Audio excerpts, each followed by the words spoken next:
Hi. And now, Roman numeral 3 of Unit 9, in which we talk about Native Americans. For those of you just joining us because you're in B period and didn't necessarily watch the recap from the other one, hi. I'm going to be giving you these notes and so forth, and I will try to stop and repeat key terms 3 or 4 times, but just in case I don't, again, there's always the pause button and or the rewind button, so I will do what I can to try and talk slowly and go over these terms, but for those of you who've been in my class, which is, all of you, you'll know that if no one's stopping me, I tend to sort of keep going, and since no one can stop me because this is a video, well, we'll just have to work with it. But in any case, Roman numeral 3, we talk about Native Americans as another ethnic group. Now, remember how we said that African Americans were somewhat unique and that they were the only ethnic group that did not choose to come to the United States? Native Americans are also sort of odd in that way as well, because they're the only ethnic group that didn't ask for anyone to come here either. The Native Americans, this is the term that we're applying to all of the indigenous cultures of the United States prior to the arrival of the Europeans. So this includes the various tribes of, throughout, which again, is in and of itself, the term is more than a little bit racist, because what you're doing is you're taking all these different groups that are wildly different from each other and smushing them all together because they look the same.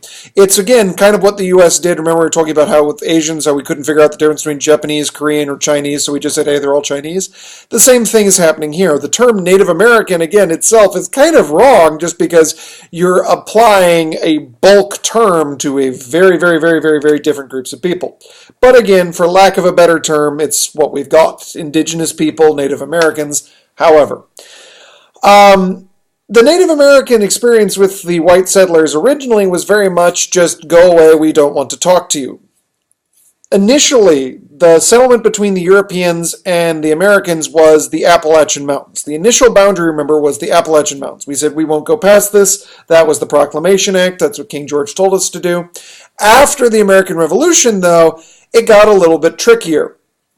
As the country needed to expand, we had to, physically expand. We started pushing further and further into territories like Ohio and Indiana and Illinois and Kentucky and so forth. The more we pushed, the more the Indians pushed back, leading to skirmishes in the early 1800s between us and the Native Americans. Lots of fighting. And the Native Americans were sort of different minds about what to do here.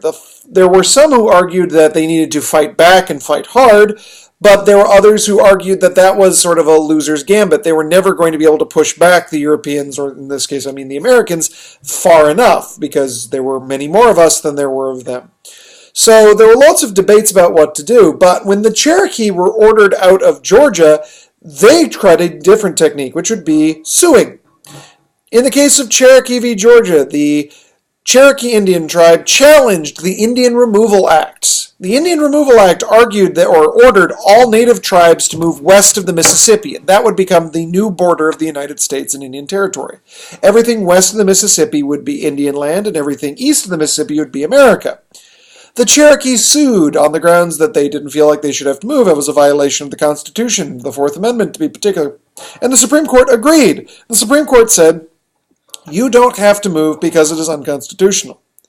But remember who passed the Indian Removal Act? It was Andrew Jackson.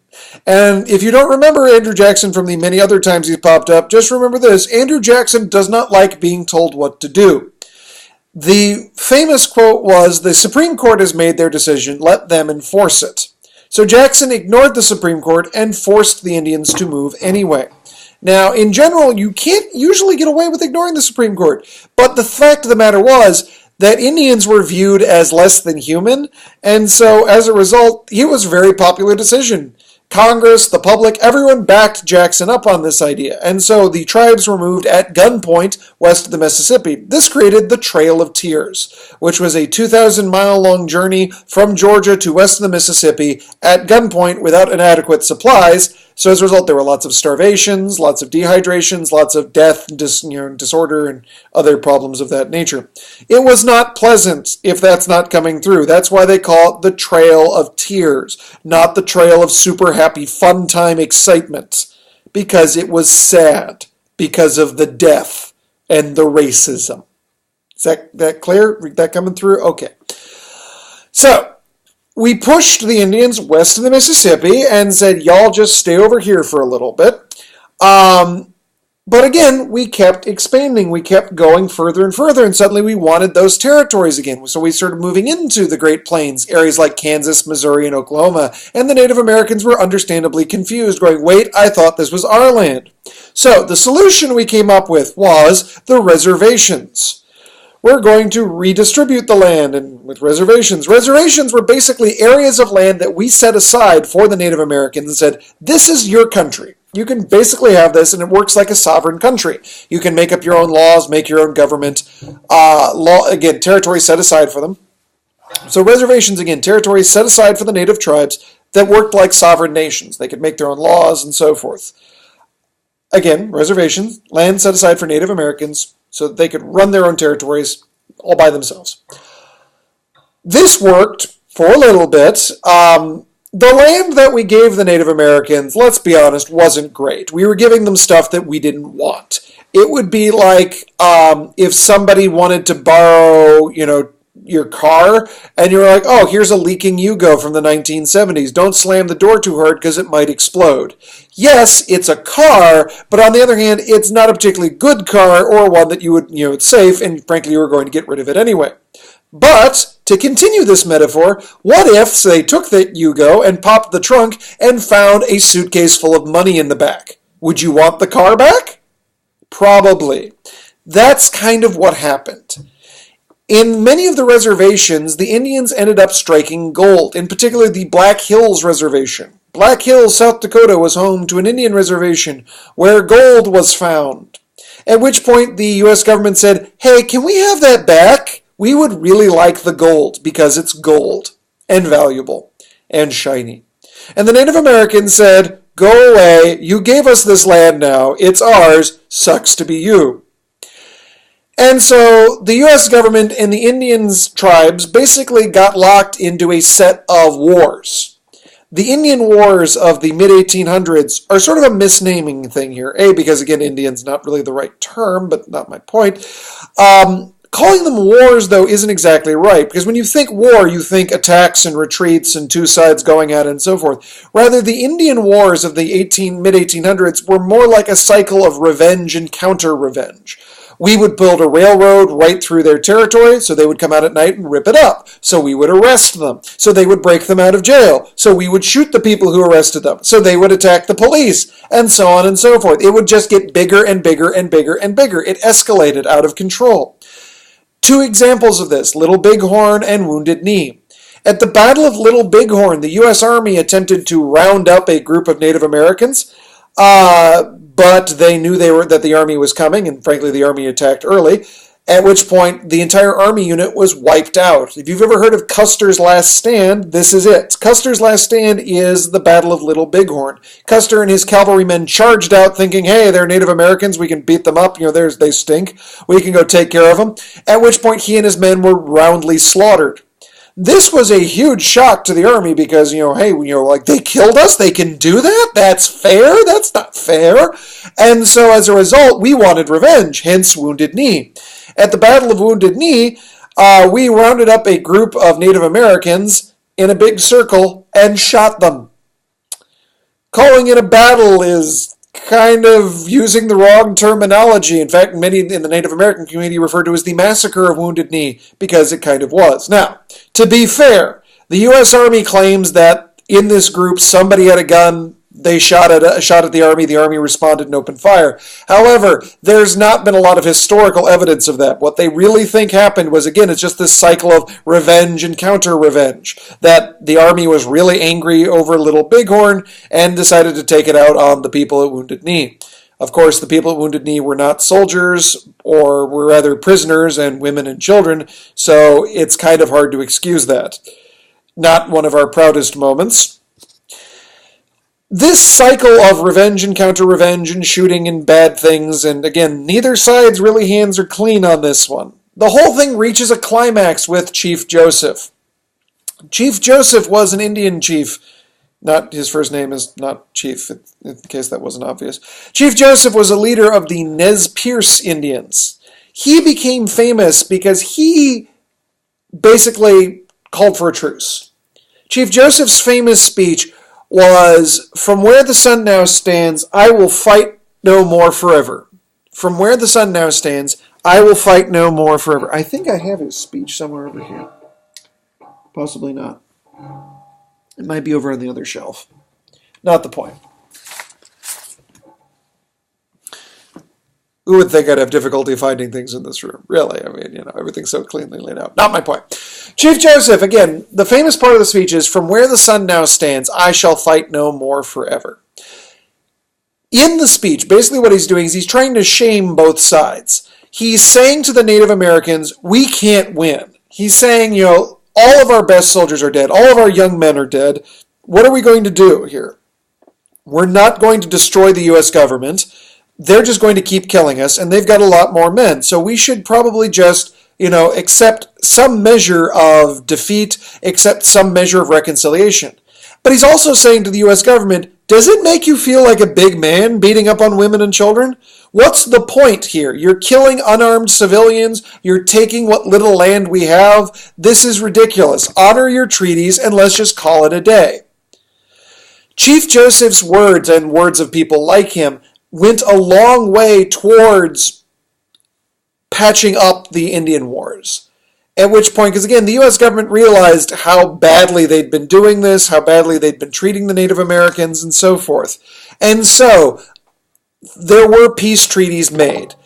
Basically, we redistributed the reservations. We gave them we put them in different areas, and said, these are yours, we're sorry, we'll leave you alone. Which brings us to letter C, modern issues and so forth. Because, see, the problem is that even though we gave them the reservations, we still weren't exactly treating the Native Americans well. Take, for example, Richard Pratt, in the Carlisle Indian School. Richard Pratt in the Carlisle Indian School kind of puts the relationship with the Native Americans in a nutshell.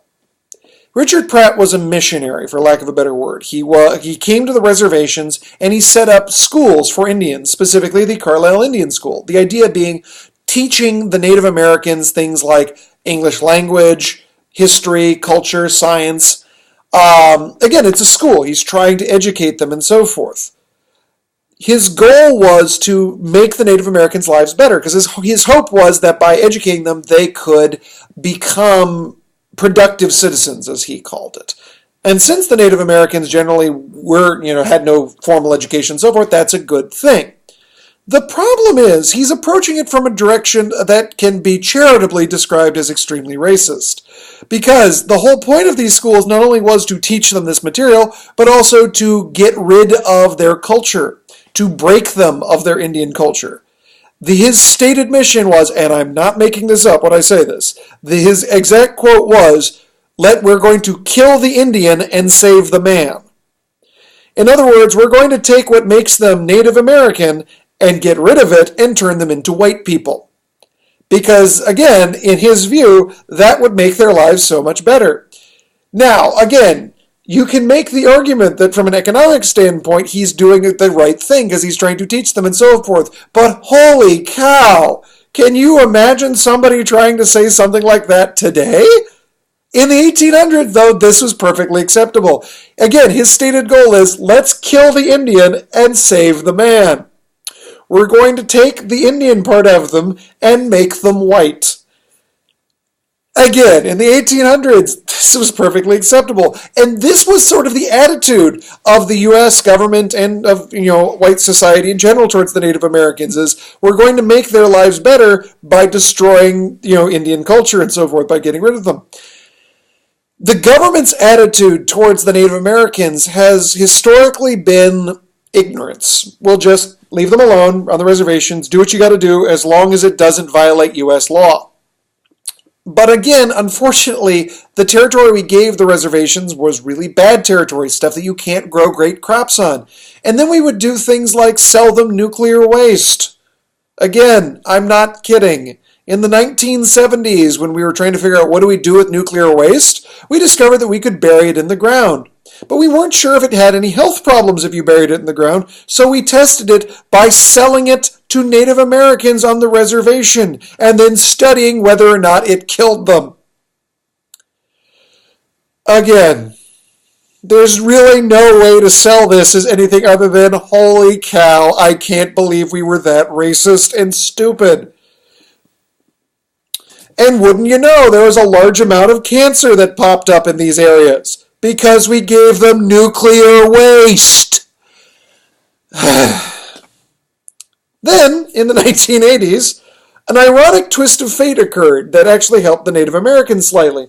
In the 1980s, the Native Americans discovered or determined essentially that if we can do whatever we want on our land as long as it doesn't violate U.S. law, that means that we can offer services that are not allowed by the state but are not illegal under U.S. law. For example, casino gambling. Many of the Native American tribes adopted casino gambling as a way to raise money and help out the tribe. Because the state might not allow casino gambling, but on their reservation, the laws of the state don't necessarily apply. And so as a result, in many areas, this was the preferred technique for the Native Americans to get money, to get power, and so forth. So, for example, there are lots of them, like in New York, California, areas that do not allow casino gambling. They have casinos. They're just operated by the Indian tribe. The Indians make their own laws about them, and oftentimes the tribe shares in the profits. But of course, casino gambling is a bit of a double-edged sword because gambling in general tends to also create other problems like social ills, drug addiction. It's still associated with, again, lots of other problems. So again, it's not necessarily the cure-all. The other problem is that casino gaming was sort of a bubble, that it did really, really well in the 90s and early 2000s, and then the bubble popped. And unfortunately for a lot of the tribes who put all their eggs in that basket, they're now having to deal with the fact that they have casinos that no one's using, and they have no other resources. In general, and again, this is under just modern issues. In general, Native Americans statistically tend to have sort of the worst of quality of life. They tend to be higher rates of poverty, higher rates of drug addiction, lower rates of education. And so again, it's one of those things where that's the challenge that they and the government face. They have to sort of work on it from a community aspect and from a reservation aspect.